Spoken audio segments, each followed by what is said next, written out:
feel it, don't you? That persistent drain, that invisible weight pressing down on your chest. The way your energy seeps away like water through a cracked vessel, leaving you hollow and wondering why you're always running on empty. This isn't fatigue from a long day. This isn't ordinary tiredness. This is something deeper, something deliberate. Something that's been happening so gradually you barely noticed until now. Today, we're exposing the hidden mechanisms that steal your life force. The parasitic patterns that feed on your vitality while you remain unconscious to their presence. By the time we're finished, you'll understand exactly how your energy gets hijacked and why most people never recover from this theft. More importantly, you'll discover the psychological armor needed to protect what's yours. This isn't just about feeling better or having more energy. This is about reclaiming your sovereignty from forces that profit from your depletion. Forces that need you weak, scattered, and dependent. What you're about to learn will fundamentally shift how you navigate every relationship, every interaction, every moment of your existence. The energy vampires around you aren't mythical creatures. They're real people using real tactics to drain your essence, and they're closer than you think. The first theft begins with your availability. Society has conditioned you to believe that being constantly accessible is a virtue, that responding immediately to every ping, every request, every emotional crisis makes you caring. But here's the brutal truth. Your availability has become a resource that others mine without permission. Every time you drop everything to soothe someone else's chaos, you're not being compassionate. You're being harvested. Your nervous system, your peace, your carefully cultivated inner stability becomes fuel for their emotional dysfunction. They don't call it manipulation because they've convinced themselves it's connection. But connection doesn't leave you depleted. Think about it. When was the last time you had an entire day without someone else's crisis interrupting your flow? When did you last complete a thought without your phone demanding attention? Your energy isn't just being requested. It's being extracted on a schedule you never agreed to. The most insidious part is how this theft disguises itself as love. They need you. They depend on you. They can't function without your constant input. And you, conditioned to equate your worth with your usefulness, comply. You become the emotional support system for people who never learn to regulate themselves. But here's what they don't tell you. Every time you abandon your own needs to tend to someone else's manufactured emergency, you're training them to see you as an infinite resource.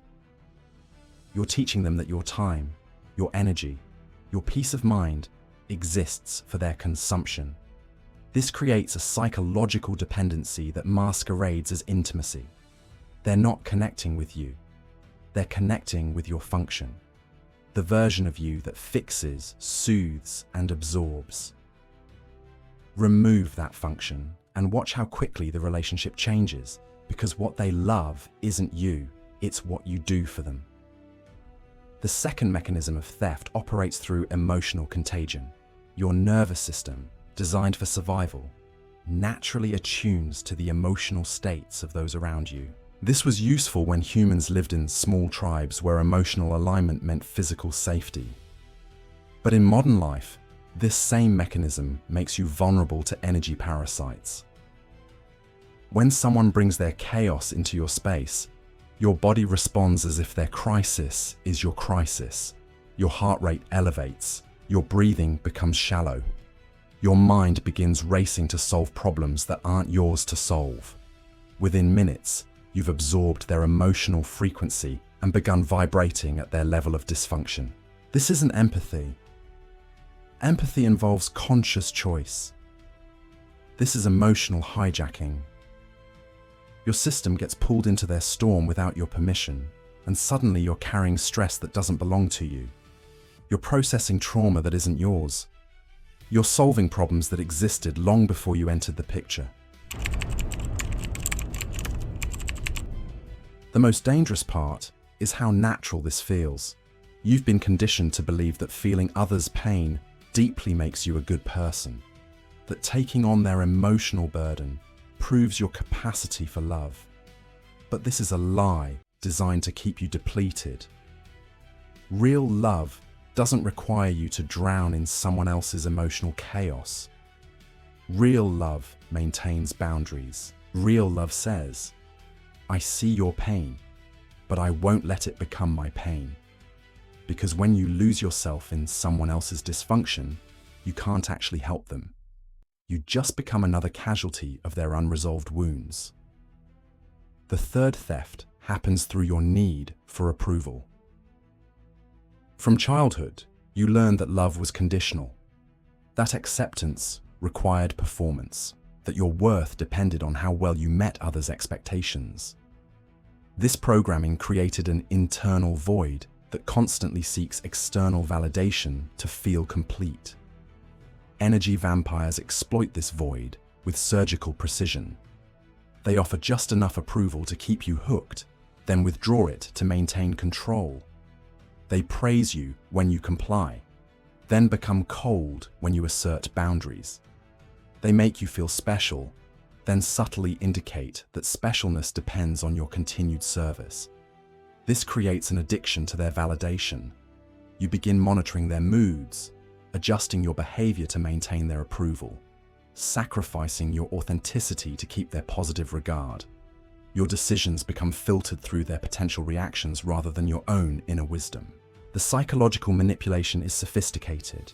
They don't overtly demand compliance. They create conditions where compliance feels like your choice. They don't explicitly threaten withdrawal.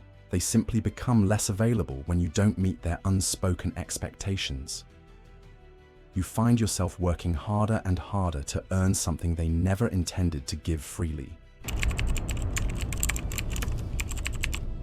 This approval addiction transforms you into a performer rather than a person.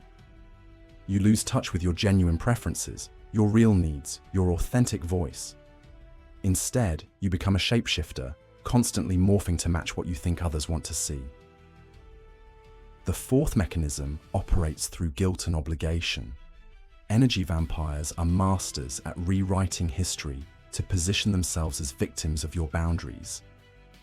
When you finally attempt to protect your energy, they respond with carefully crafted narratives about how you've changed, how you've become selfish, how you're hurting them by taking care of yourself. They weaponize your compassion against you. They remind you of everything they've done for you, conveniently forgetting that those actions were often unsolicited or came with invisible strings attached. They paint your self-care as betrayal, your boundaries as cruelty, your need for space as abandonment. This guilt programming runs deep. It connects to childhood wounds where love felt conditional on your compliance, where disappointing others resulted in emotional withdrawal or punishment, where your needs were treated as inconveniences rather than legitimate requirements for your well-being. The manipulation is so subtle, you might not even recognize it. A sigh when you can't help. A comment about how busy you've become. A comparison to how available you used to be. These micro-manipulations accumulate like drops of water, eventually creating a flood of guilt that drowns your resolve. You begin second-guessing your instincts. Maybe you are being too harsh. Maybe you should make more time. Maybe their needs really are more important than your boundaries. This internal negotiation is exactly what they're counting on. They know that if they can make you feel guilty for protecting yourself, you'll abandon your boundaries to relieve the discomfort. The fifth theft occurs through manufactured crises. Energy vampires have an uncanny ability to create emergencies that require your immediate attention. These crises always seem to occur when you're finally finding your rhythm, when you're establishing boundaries, when you're beginning to prioritize your own needs. The timing isn't coincidental. These manufactured emergencies serve to pull you back into their orbit when they sense you drifting away. They create situations that make you feel needed, important, indispensable. They know that your helper programming will override your self-preservation instincts. These crises follow predictable patterns.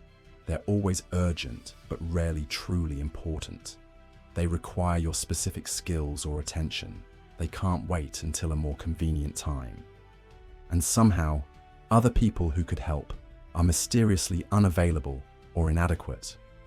What makes this particularly insidious is how it exploits your genuine desire to help. You're not responding to manipulation. You're responding to what appears to be legitimate need.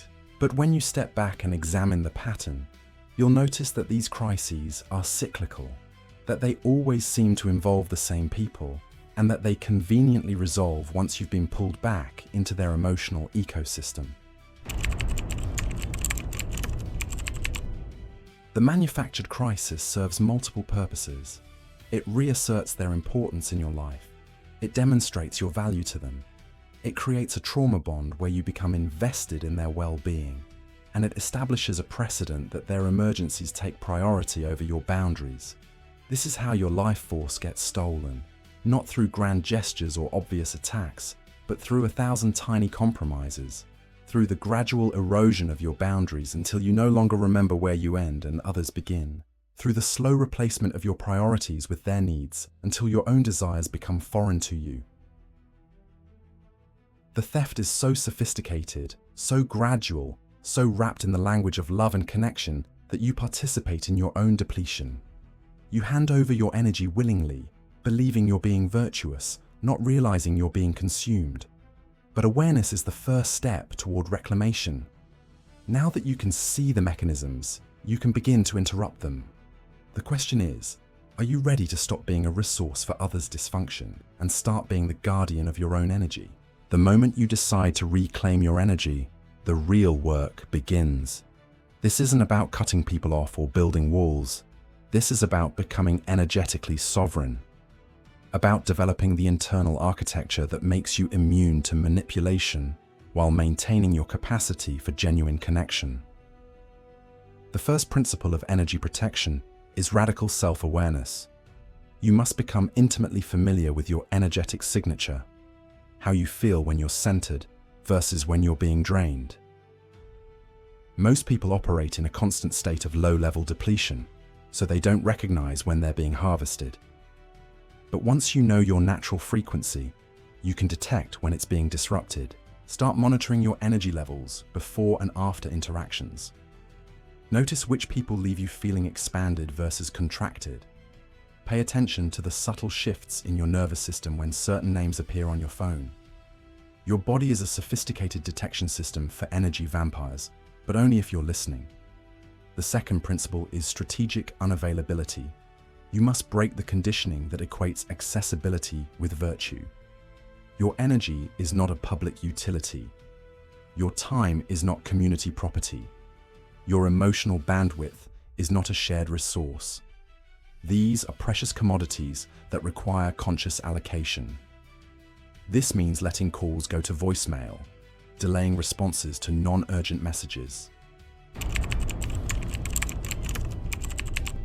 creating buffer zones between your inner world and external demands.